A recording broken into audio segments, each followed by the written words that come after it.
Today we're out here with the 2019 Subaru Forester, the latest Subaru vehicle in America. The Forester started back in 1997 and was one of the first crossovers in the world. It originally started out as sort of a tall station wagon, but now we have more of a traditional crossover appearance. With this redesign of the Forester, they're expecting this to be the most popular Subaru in 2019, and we already see that. In December of 2018, it actually managed to beat the Subaru Outback to become the most popular Subaru in America. The most important thing to know about the Forester for 2019 is that this starts at $24,295, making it one of the lower base prices in this particular segment. And it comes with standard all-wheel drive and standard LED headlamps up front. So we have a lot of standard feature content, even though the price tag is similar to front-wheel drive vehicles from the competition. Overall, that makes this about $1,000 less expensive than a base front-wheel drive Toyota RAV4. We also have LED fog lamps up front. Those are optional, and you'll notice we don't have a radar sensor up front. There's no radar sensor because Subaru takes a novel approach to their active safety system. We have a stereo camera system right here behind the windscreen that takes the place of the single camera and radar sensor system that we find in Honda and Toyota products. This gives us basically the same suite of active safety technologies: adaptive cruise control, autonomous braking, lane keeping assistance, and sway warning. If you move on up to the sport trim, then we get automatic high beams, again enabled by this same camera system right there. The limited trim adds blind spot monitoring thanks to some radar sensors in the back of the vehicle. And if you move all the way up to the top end touring trim, which is what we're looking at right here, we then get reverse auto braking, which helps keep you from backing into things, and a driver focus monitoring system. The driver focus monitoring system is kind of interesting. It uses a camera right behind the windscreen there in the instrument cluster. It's actually looking at the driver very much like your iPhone. Like we see in the latest iPhone models, it not only recognizes the driver and will act as a vehicle memory system, but it also makes sure that the driver is actually looking forward down the road. Now, it can be fooled a little bit. If you start looking off to the side, but your eyes are still looking at the road, it'll actually think that you're not paying attention. To create previous generations of the Forester, Subaru took some of their compact hatches and sedans, made basically a station wagon, and then stretched the top end a little bit to give it a taller greenhouse. But this generation of the Forester was definitely designed as a dedicated crossover, even though it is related to some of the other Subarus out there. At 182.1 inches long, this is slightly longer than the average in this segment, but still easier to park than something like a Nissan Rogue or a Volkswagen Tiguan. The Rogue and Tiguan are longer than average in this segment because they were both designed to accommodate an optional third row in the back, although it is worth noting that for 2019, only the Volkswagen will offer that third row. If we move on up to the front, you'll notice something a little bit different than the average crossover in this segment, and that is this longer hood right here. That's because of the way that Subaru has chosen to place the engine under there. It results in a slightly longer hood, more traditional look, but actually a little bit less interior practicality than some of the competition. Out back, we have a pretty traditionally styled rear end for a compact crossover. A fairly vertical rear hatch helps improve cargo practicality. And then we have these tail lamps that actually remind me a little bit of the Honda Pilot with the sort of crab claw look right here. These are combination tail lamp modules. That's industry speak for not all LEDs. So we have LED brake lights and LED parking lights, but the turn signals and backup lamps are not LEDs. So if that's something you're looking for, you won't find it even in the top trim of the Forester. There are a few changes under the hood for 2019. We have no manual transmission and no turbocharged engine available. Instead, we get just a standard 2.5-liter 4-cylinder boxer engine. In most vehicles in this segment, the engines are all aligned in a little row. Imagine soda cans stacked in a little row. In this engine, they're horizontally opposed, so although this is not quite correct, they're actually opposing each other right like that. That's why they call it a boxer engine. That makes the engine flatter, lower to the ground, but actually a little bit longer than a standard engine in this segment. Power comes in at 182 horsepower and 176 pound-feet of torque. The only transmission on offer is a standard continuously variable model. As we've seen in a lot of other recent Subaru models, fuel economy is very high because this model is competing not only with other all-wheel drive models, but also base front-wheel drive trims of things like the RAV4 and CR-V. So 29 miles per gallon is actually better than most of the front-wheel drive competition in this segment. If you want to get better fuel economy than this, you'll actually have to look at something like a hybrid. This is 1 mile per gallon better than last year. Towing capacity is fairly average for the compact segment, but you will find a little bit more towing ability in some of the competition. A RAV4 will tow 3,500 pounds and a Jeep Cherokee will tow 4,500 pounds, but all versions of the Forester top out at 1,500 pounds max. Since we're driving the top-end version, we obviously have the most comfortable seats available. I'm going to give these 9 out of 10 points overall for the compact crossover segment. We have a tilt telescopic steering column with a decent range of motion that makes it a lot easier for shorter or taller drivers to find a good driving position. We have a 2-position seat memory over there on the door. And again, the driver focus monitoring system will actually recognize the driver of the vehicle, say welcome so-and-so, and actually adjust your settings that way as well. We have a power driver seat with a 2-way adjustable lumbar support. I think that's a little bit of a pity. I would have liked to have seen a 4-way lumbar in the top end trim. Overall, these seats are quite comfortable, and we don't have a seat extension. So if you're a shorter person or have shorter legs, it's going to be easier to find a good driving position. As we see in most of the entries in this segment, the passenger seat in this top end trim is powered, but it doesn't have the same range of motion as the driver's seat. Overall legroom comes in at 80.8 inches. That puts this right about where the Mazda CX-5 is and a little bit below the Honda CR-V. It's worth noting that the brand new 2019 RAV4 actually has a little bit less combined legroom than the Forester, so taller families will find a little bit more room in here. With the front seat adjusted for me at 6 feet tall, you can see I have several inches of legroom left, and even if I move over to the right side of the vehicle, where I had a 6'5" person up there, I still have about 2 inches of legroom remaining. The rear seats also feature a recline mechanism. There's a little piece of webbing, if I can find it over here on the side, and that allows me to actually recline the rear seats about 3 inches to make them a little bit more comfortable. And of course, you can fold them completely flat with the cargo area in the back. Cargo capacity ranges from 35.4 cubic feet in the base trim to 33 cubic feet in the upper level trims. That's because under this cargo area load floor, in most trims, we find a spare tire, and that does cut down on the available cargo capacity. That means that if you're looking at the base versions of the Forester, overall cargo capacity is very competitive with the larger entries in this segment, but most trims will actually be slightly below some of those larger alternatives. We do have some nice touches back here, like buttons to help release the rear seat backs from the cargo area in the back, and we have a cargo cover that's a roller variety that is generally my preference. Before we move on, let's talk about the rear seat belts, because we have one that comes out of the ceiling here. That's for the center seating position. This is a little bit less handy in my opinion than ones that are integrated into the rear seat back, but Subaru does provide us with a loop right here in the rear seat back to try and reposition the seat belt itself, so that way it's not coming exactly out of that same angle right there like we see in some of the competition. However, this does mean that if you put a child seat in the center position and you attach it with the seat belt, it can get skewed a little bit to one side rather than being very centered in the rear seat back. As we look around the interior, keep in mind that we are in the top-end touring trim, so we have this panoramic moonroof, although it's not quite as large as some of the moonroofs you see in the competition. You'll notice that it extends just over there to the rear passenger's knees, and unlike many of the competition, it actually has a manual shade rather than an electric one. The driver and front passenger have height adjustable shoulder belts, 4-way adjustable headrests. These are ratchet style headrests, and then we have the brown leather upholstery in this particular trim. The front seats are perforated in the center, although these seats are not ventilated, they're just heated.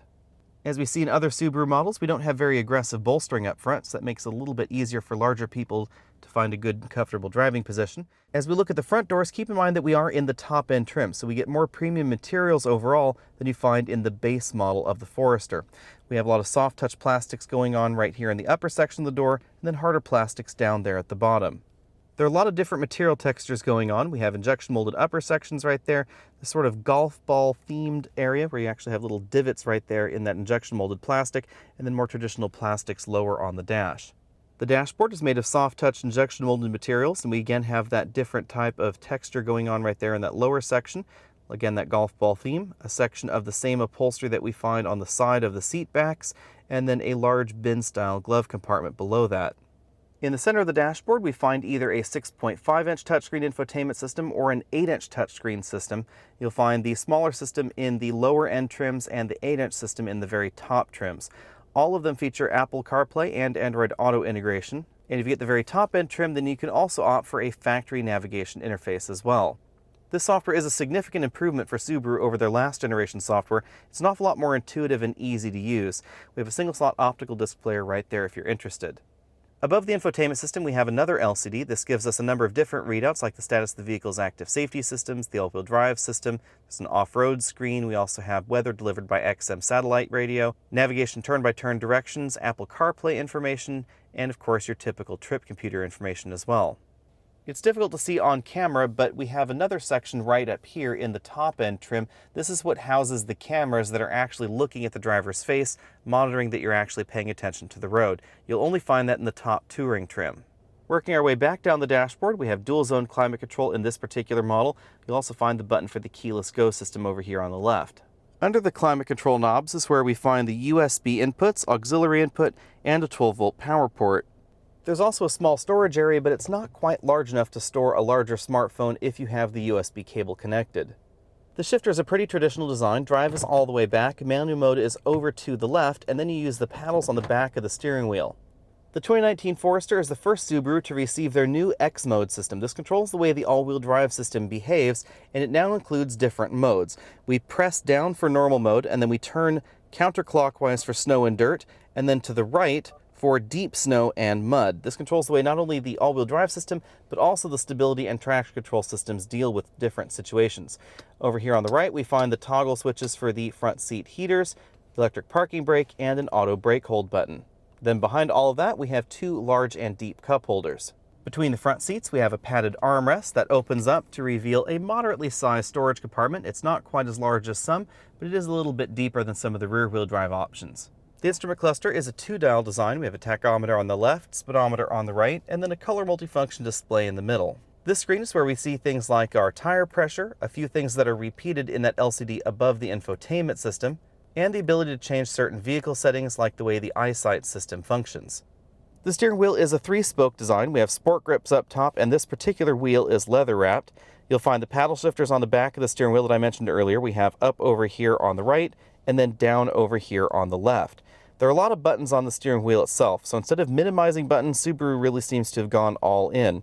We have the button for the heated steering wheel over here on the right. These 3 buttons over here on the left control this LCD right between the tachometer and speedometer, whereas this info button controls the LCD that's over there above the infotainment system. We then have track forward, backward, volume up, down, source buttons, some dedicated phone buttons over here on the left, and then on the right side the buttons for the adaptive cruise control system. With this generation of the Subaru Forester, they decided to really focus on a few things. Fuel economy, of course, that's long been a Subaru hallmark, and improved handling and improved cabin noise. Acceleration, however, was not necessarily high on the priority list, and that's why this is actually a little slow for this segment. When we were out in North Carolina driving this the first time, we scored 9.9 seconds 0 to 60, but that was at 2,200 feet, and of course it was about 80 degrees outside. Back here in Northern California, we managed the task in 9.6 seconds at essentially sea level. Perhaps compensating for the acceleration times, Subaru has chosen to tune the accelerator pedal very aggressively, so it's actually difficult to get a smooth start in the Forester. It always feels a little bit over-eager if you dive into the accelerator pedal just a little bit too much. You have to be very, very gentle to not get your head snapped back a little bit when you're starting. In our 60 to 0 stopping test, this model stopped from that highway speed down to 0 in 127 feet, which is a little bit longer than it was when we first drove the vehicle, but still within the average for this particular segment. When it comes to overall handling, I'm going to give all models of the Forester a B. Keep in mind the Forester is quite high off the ground. We get almost 9 inches of ground clearance in this vehicle. It's very similar to a number of Jeep models in terms of the overall distance between the ground and the lowest part of the body of this Subaru. That really helps this when it comes to rough roading or off-roading situations, although again, this is not really a dedicated off-road vehicle like you would find in a Jeep Cherokee, for instance. So this is not going to be as capable in actual rock climbing or really tough situations as the Jeep model, but because of its high ground clearance, it's less likely to scrape on things if you decide to take this a little bit further off the beaten path than something like a Honda CR-V or perhaps a Mazda CX-5. The downside to the increased ride height and the off-road focus of the Subaru is that overall handling ability does suffer. We definitely get a lot more tip and dive, an awful lot more body roll in the corners. You can definitely feel the vehicle leaning. And overall grip is just not going to be quite as high as some of those on-road focused models like the Kia Sportage or the Mazda CX-5. On the flip side, the softer springs really help out when it comes to the overall ride quality, and I'm definitely going to give this model an A+. This definitely is more compliant out on the road, especially a rougher road, than a RAV4 or CR-V. The softer suspension is again thanks to the more off-road mission of the Subaru. If you're driving down a rutted gravel road or a dirt road, you don't really want a firm suspension because that's actually going to reduce the ability of the tire to contact the road. A softer suspension like this is actually going to give you more control in those situations. When it comes to cabin noise, Subaru has definitely made some improvements over the previous generation Forester, especially when it comes to wind noise. There's a lot less wind noise around the cabin than the last Subaru Forester that we tested, and overall road noise came in at 72 decibels, which puts this right in the thick of things for the compact crossover category. Because Subaru has really resisted including hybrids, plug-in hybrids, or EVs in their lineup, they have instead decided to focus on improving fuel economy on all of their vehicles. And since all-wheel drive is a core Subaru value, they've had to make all their all-wheel drive vehicles very competitive in terms of fuel economy with the base front-wheel drive competition. Over a week of mixed driving, this particular model has been averaging just over 28 miles per gallon, which is right around where the EPA says this vehicle should be. Although 28 miles per gallon is obviously less than the brand new Toyota RAV4 Hybrid, this is extremely good for a non-hybrid vehicle in this segment. So if you're really worried about hybrid reliability or you simply don't like the way hybrids drive, this is going to give you excellent fuel efficiency and a standard traditional all-wheel drive system. When you look at the competition, really none of the all-wheel drive entries, aside from the hybrids, will be able to beat the fuel economy that we find in the Forester. In fact, this is notably higher than many of the front-wheel drive entries from the competition. For instance, say front-wheel drive Hyundai Tucson, front-wheel drive Kia Sportage, or the Mazda CX-5, they're not going to get the fuel economy that we find in this all-wheel drive model, and if you had all-wheel drive to those vehicles, it's going to be significantly different. If you're looking for the sportiest vehicle in this segment or the most off-road capable, you're not going to find that in the Forester. The Forester really has kind of a different mission in mind. This is really designed for someone that lives out in the country, is not really going to take their vehicle off-road, but is worried about inclement weather traction, snow traction, mud traction, gravel road traction, etc. Someone that might have to worry about running over a few branches that have fallen down in a storm, something like that. But if you're going to try and take your compact crossover to Moab, then you're going to want a Jeep Cherokee, not a Subaru crossover. But Subaru also focuses heavily on fuel economy and overall value, which we're going to talk about here in a bit. Remember again that the all-wheel drive system is standard in this vehicle, as is the 29 mile per gallon fuel economy rating. The one obvious downside to that, of course, is overall acceleration performance. There are quite a few vehicles in this compact crossover segment that are going to get you to highway speeds faster than this. They're definitely going to feel peppier in passing maneuvers. The Subaru definitely feels sluggish if you're trying to pass someone. So if you're out there on a rural mountain highway and you have a passing lane coming up, you're more likely to be able to accomplish that maneuver in most of the competition. The Subaru is going to take a little bit of extra time. As I said at the beginning of the video, it's important to remember that the Subaru Forester has a very inexpensive base price. Now they do start improving things as you move from the base model on up to the top end trim, so we get improved leather, improved interior touches, etc., and of course more feature content. But you have to remember that the basics of the vehicle were also designed for that low $24,295 base price. Keep those price points in mind as we move on into the competition. The 2019 RAV4 was a pretty big surprise for everybody because the new RAV4 is an awful lot more dynamic, it's an awful lot more exciting looking than the model that preceded it. As we see with most modern Toyotas, it's also loaded with their latest active safety technologies, including radar adaptive cruise control, lane keeping assist, auto high beams, etc. Basically the same sort of feature set that we find standard in the Forester, so it's not really an advantage one over the other. Where things get a little bit interesting in the RAV4 lineup is the new Adventure trim, because it gets a torque vectoring rear axle, which we haven't seen in this segment up until this time. Other vehicles in this segment advertise that they can send power across the rear end or across the front end of the vehicle, but they're using the brakes in order to do that. And the RAV4 is not. It's using a mechanical torque vectoring rear axle like we find in a BMW M car or something like an Acura MDX. This gives the RAV4 one of the most capable all-wheel drive systems in this particular segment. It really comes in only second to the Jeep Cherokee. So where does that put the Subaru? Well, honestly, the all-wheel drive system in the Forester is pretty middle of the pack in this segment. Overall design is very similar to every other entry in this segment. The majority of the power is sent to the front axle. A lot of power is sent to the rear in order to help improve grip, especially when starting, but it is a front-biased system. The big difference between the Subaru system and the more capable systems is that you cannot command a full lock of the center coupling. Subaru is always trying to be in control of exactly where the power is being sent, and you cannot command a complete lock of that coupling. Now the Toyota RAV4 is down on power as well, although it's not quite as sluggish as the Forester in 0 to 60 testing.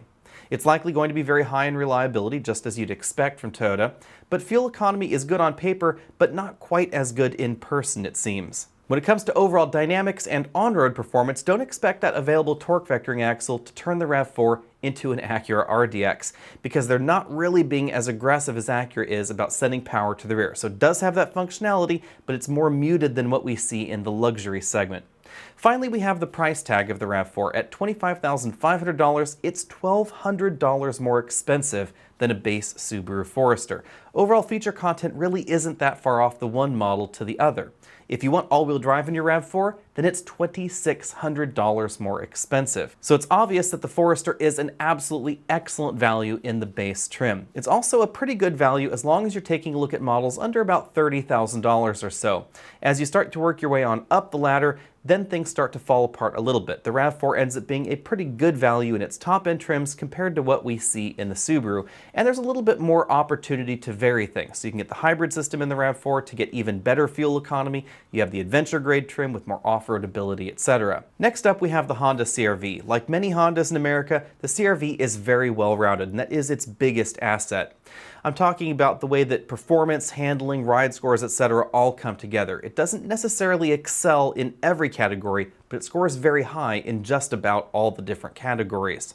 We have a large cargo area, very comfortable seats, an awful lot of available tech, a fresh feeling interior. I think the overall interior build quality is definitely among the best in this particular segment as well. But when it comes to value, the base models of the CR-V aren't quite as good of a deal as the Forester. A base all-wheel drive CR-V is going to be about $1,400 more, and it's not going to be any faster because the turbocharged engine isn't found in that base model. So if you're taking a look at most reviews where they laud the performance from the turbocharged engine, know that that is not going to be in the base model.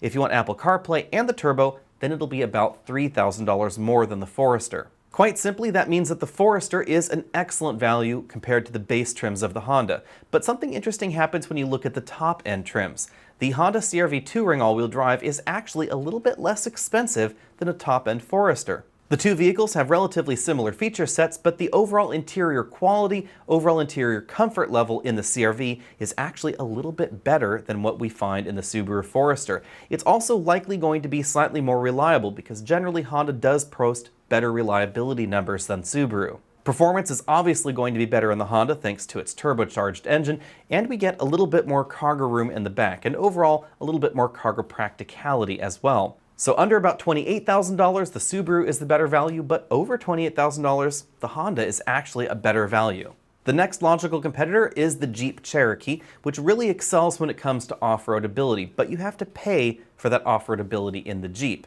Because base models are already more expensive than the Subaru Forester at $25,240, but you don't get all-wheel drive in that base trim.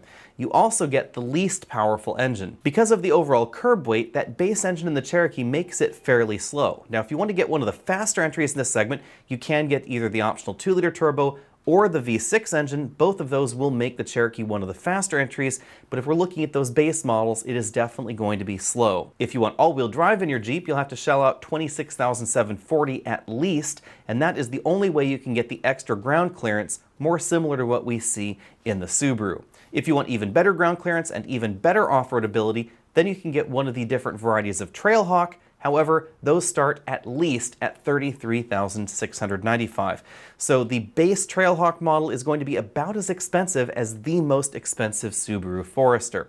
The two vehicles really ultimately are in a different league. It's very obvious that the Subaru was really designed for mud roads, gravel roads, that sort of ranch-style living, whereas the Cherokee was really trying to be the crossover that you could also take to Moab, and that's not exactly what we see in the Subaru. Next up, we have another entry from Japan, the Mazda CX-5, which has long been one of my favorite crossovers in this segment. The CX-5 is quite simply the best-looking vehicle in this group. The CX-5 has also long been one of the best vehicles in this group dynamically, and I'm talking about overall feel, not necessarily overall handling grip, because Mazda really excels when it comes to driver engagement, but not necessarily actually lateral Gs. Of course, you could correct that yourself by adding better tires to the CX-5 aftermarket.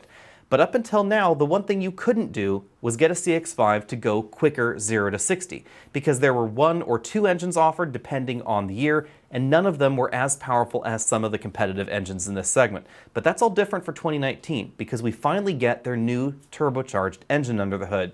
250 horsepower actually makes the CX-5 one of the most powerful entries in this group. Although most of my time in the CX-5 Turbo has been in the middle of a Canadian winter, you should expect it to be one of the most dynamic compact crossovers in America. Now don't expect it to be the most off-road capable, however. That's really going to go to the Subaru, the Cherokee, and the RAV4. The CX-5 doesn't have the same kind of ground clearance that we find in the Subaru, and the suspension is notably firmer. It's something I even noticed out in the snow in Canada. So if you're going to take your vehicle out on a longer rough road journey, the Subaru is going to be much more comfortable and as a result probably more capable as well. Rocks are not going to hit things as easily underneath. The CX-5 does tend to get scraped up a little bit out on the trail. My bottom line in this segment is that it's a pretty tough call, but I think the CX-5 is still my overall top pick here because it's so much fun, it's so engaging, and it is absolutely gorgeous. But I also have to say that there are some other excellent top picks in this segment as well. The brand new Toyota RAV4 Adventure is surprisingly a very, very competent vehicle. It's very reliable, it's likely going to be selling very well, you're going to be able to easily find one, and it's actually going to be more fun to drive than before. If you're looking for the best value, however, the Subaru Forester is quite simply the best value under about $28,000. And I have to say that if you're looking for something that is definitely under $28,000, I would probably take the Subaru Forester over anything because for that dollar, you'll simply get more vehicle than you find in the alternatives. I think the Mazda CX-5 is more attractive, I think it's more dynamic, but it's going to be more expensive when comparably equipped. Thanks for taking the time to check out this video. Be sure and click that subscribe button down there if you haven't already done so. Click up there to the top of your screen if you want to support this channel. That'll take you over to patreon.com, and don't forget to find us at facebook.com/AlexNautos so you can see what we're driving this week.